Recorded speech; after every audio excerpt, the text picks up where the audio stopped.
Hello and welcome. Welcome everyone. Come on in. Welcome to True Grit. This is Gertrude, our little puppy. This is our little boat dog.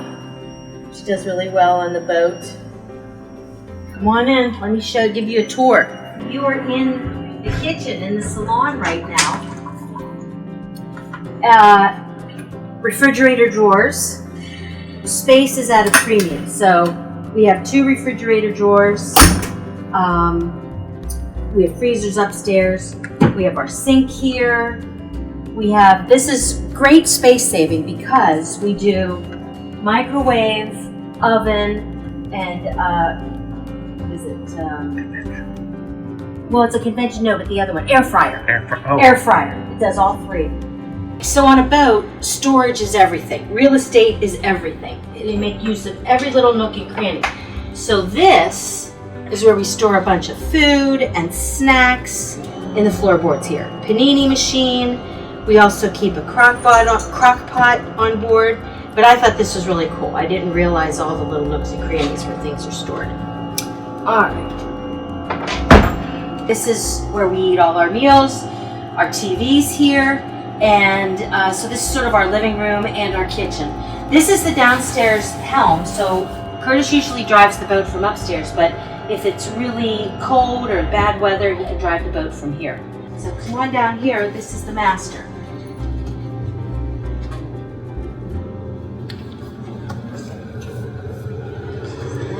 And this is wow. A lot of laundry in here. Makes it very convenient. This is our laundry, and this is where it's really cool because I have sort of like a little makeup galley here. Yep, and the view outside. And if I want some fresh air, this little hole opens up. Yeah, it's really cool, peaceful. And what's nice is this is a full beam master, so it's a king size bed. And it's nice not to have the bed pushed against the wall when you're trying to make the sheets, against the wall. So this makes it easy. And we have 2 hatches here. Oh, very nice. And if it's really nice out, it's too humid today, but we'll open the hatches and you get a cross breeze that just flows through here. And then right behind you, down the steps, this is the bathroom. Oh, nice. Bathroom with the shower. Plenty of room. Have a hatch in here. This is let out any of the moisture. And another window with a little, can't remember what that's called. You guys have helmets. Well, every time we dock in a little town, we take our e-bikes off of the boat and we ride around and explore everything. We ride to dinner, we take the dog with us, and we ride all over and see everything in the town. So we have our helmets. Very nice. Bike ride. So down here we have 2 guest bedrooms, and they're both identical. And what's nice is if we have someone in this guest bedroom, each one has one of these doors that close, so it becomes its own little mini suite because it has its own bathroom, and whoever's here has complete privacy. Same with down there. So come on down here and I'll show you this bathroom and this bedroom.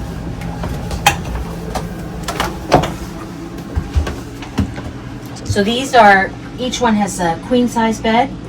And again, when you're lying in bed, well, I'll show you on the other one, but because we're on the dock on this side, but you can see the water floating right by it, which is really nice. Fan up in the corner, which leaves a breeze, and we have a hatch here. We have a hatch in the bathroom, which can let in a lot of fresh air. And I have my collection of books in both bedrooms because I love to read while I'm on here. And this is another storage place. Curtis had these built in under the bed. They lift pretty easy. Oh, wow. And all 3 beds, the master and the 2 guest beds. I keep all my extra supplies and storage, which, again, on a boat, every inch is... Space is a premium. Yes. Here's the bathroom. There's another hatch with lots of storage under here. And this shower is actually larger than the master shower, especially with the handheld sprayer. And I mean, you have everything you would need. Okay, hi everybody. Now that we toured the bedrooms and the kitchen, Hey Curtis. Curtis usually works here. This is his office. And he puts Starlink on the boat. So we have Wi-Fi connectivity no matter And where can we do are. Teams meetings, and it's part of our GPS tracking system for the boat. I mean, basically communication all over the world. And I'm just keeping up with the emails. So do you want to take us on a tour Yeah, of your fly bridge absolutely. and the engine? Sure. All the Actually, we'll do components an are engine running. chart and get us ready to get going. All right. So the flybridge is where 99% of the time we are navigating. We do have a lower helm that you can see it has all the components of the primary helm, which is on the flybridge, in case it's really bad weather and we need to be motoring at Protected. the same time. Our preference in bad weather is not to move the boat, but this was one of the parameters that we wanted because we're living on this boat. We wanted the lower helm just in case. So let's show them upstairs where you Sure. operate the boat. And I'm going to bring at the same time our equipment. So we have two iPads that we use as part of the operation of the boat. One is for navionics, and the other one is actually for me to communicate and do time-lapse photography of our trip. Navionics is a kind of like Waze for the water. It's a Garmin product that is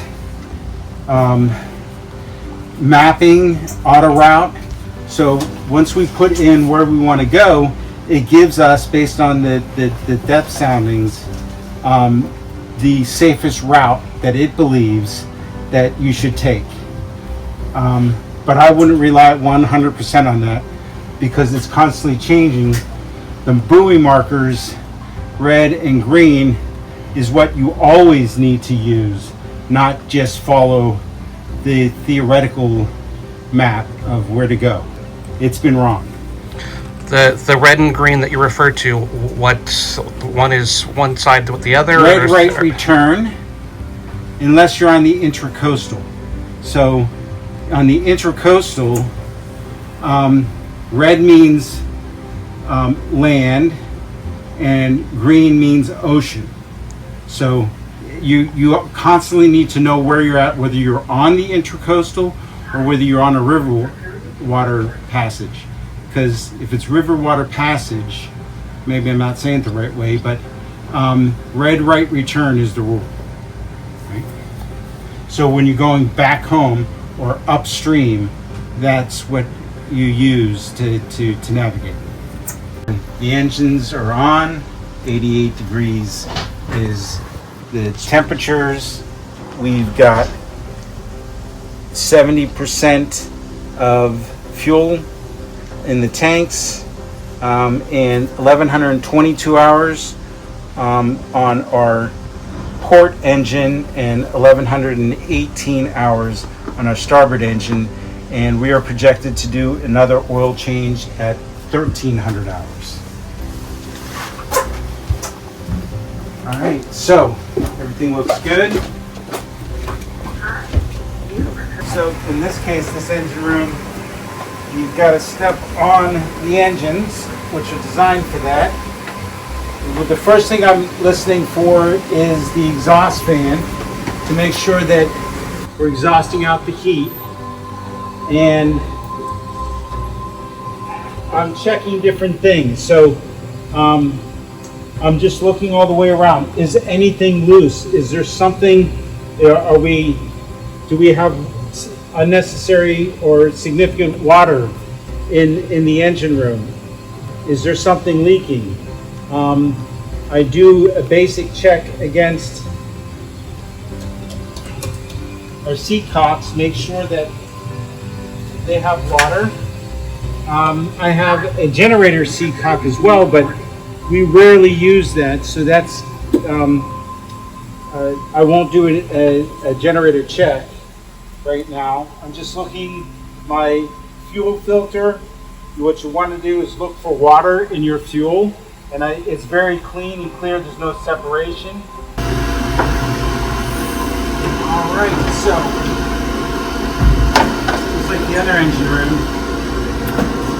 slightly different, right? Because the propellers are opposite direction, just to balance out the when you're on the passage.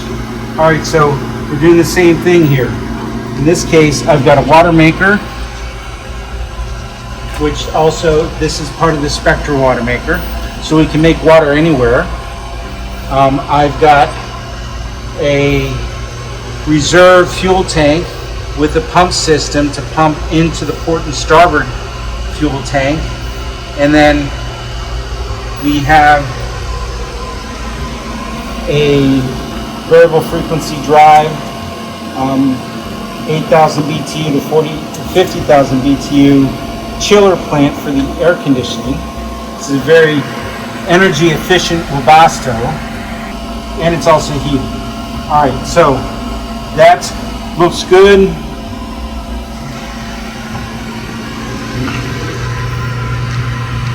Right, so what we're looking at here is actually the wake speed. That is also on, when I convert it to a 48 volt system for the alternating current side, when it's flashing like that, we're good. But I'm really looking at the seacocks there. You can see there's a little bit of stuff in the seacock that is right here. That is not quite, I'm not concerned about it, but at some point in time I need to clean that out, which means I have to shut everything down, close the seacocks, rinse it, and get all that junk out. And then this is the real important one, which is for us right now, making sure that the water is up there so there's no airlock and burning out your impellers. And it looks good. Okay, so now we're going to do, I've looked actually at the bilge. It looks pretty good. We're going to do the coolant. Looks good. And incidentally, I have a small bottle of oil, a quart of oil, and I also have the coolant here just in case. Now we're going to do the engine. I'm also looking, is there any fuel in the bilge? Is there any, do I smell anything unusual? Do I see oil in the bilge that would tell me I got a leak?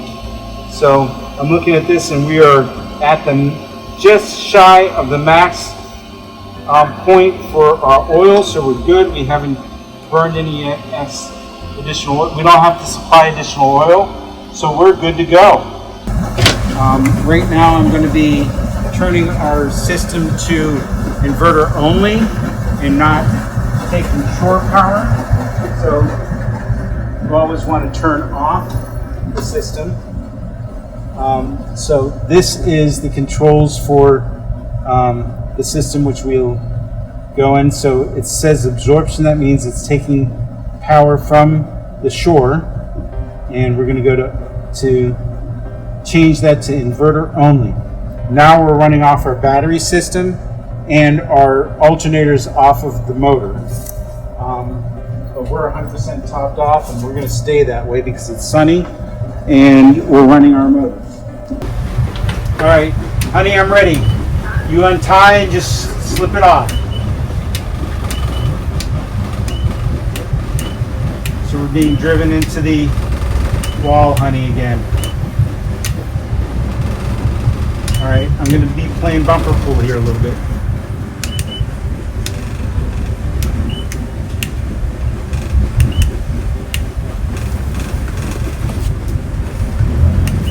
How I look?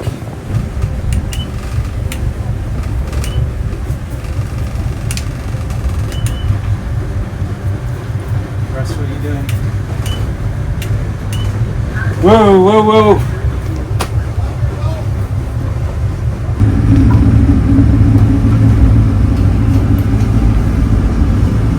Hey, honey.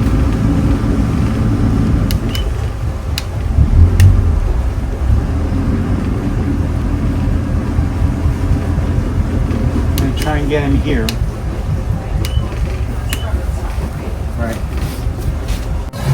We're at 19 feet clearance with our KVA satellite dish taken down, which we don't really use because we have Starlink on the boat. But really cool railroad bridge. I like the combination of small truss, big truss.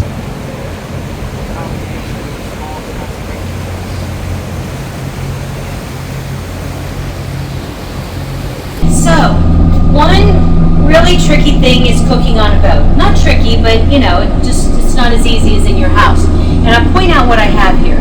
We have, each boat usually has an ice machine. It's right here, it makes ice.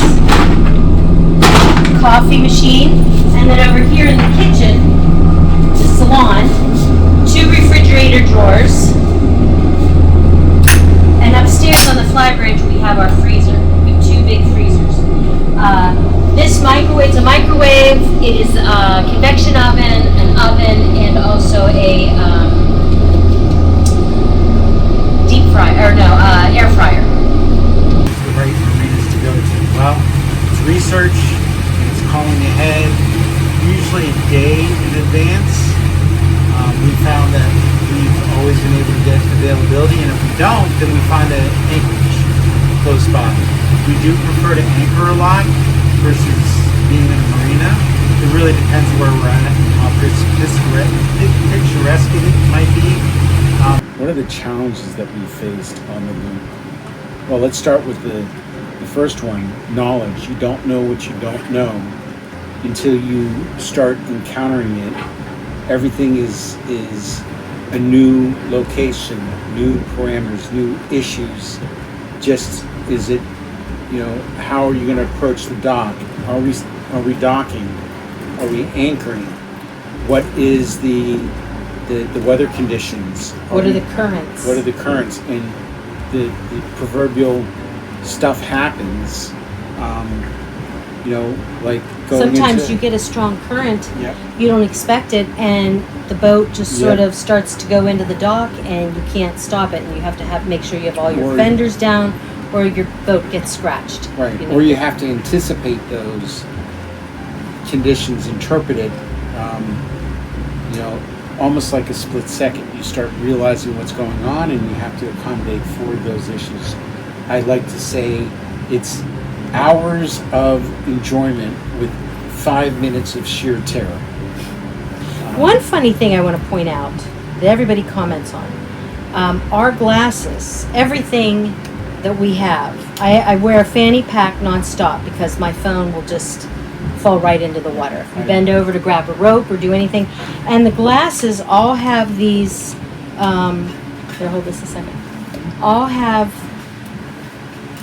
this that holds them on, and then this is a floating. So if the glasses do end up falling in the water, which they shouldn't, this keeps them from sinking. We've lost a few pair of really good glasses in the water.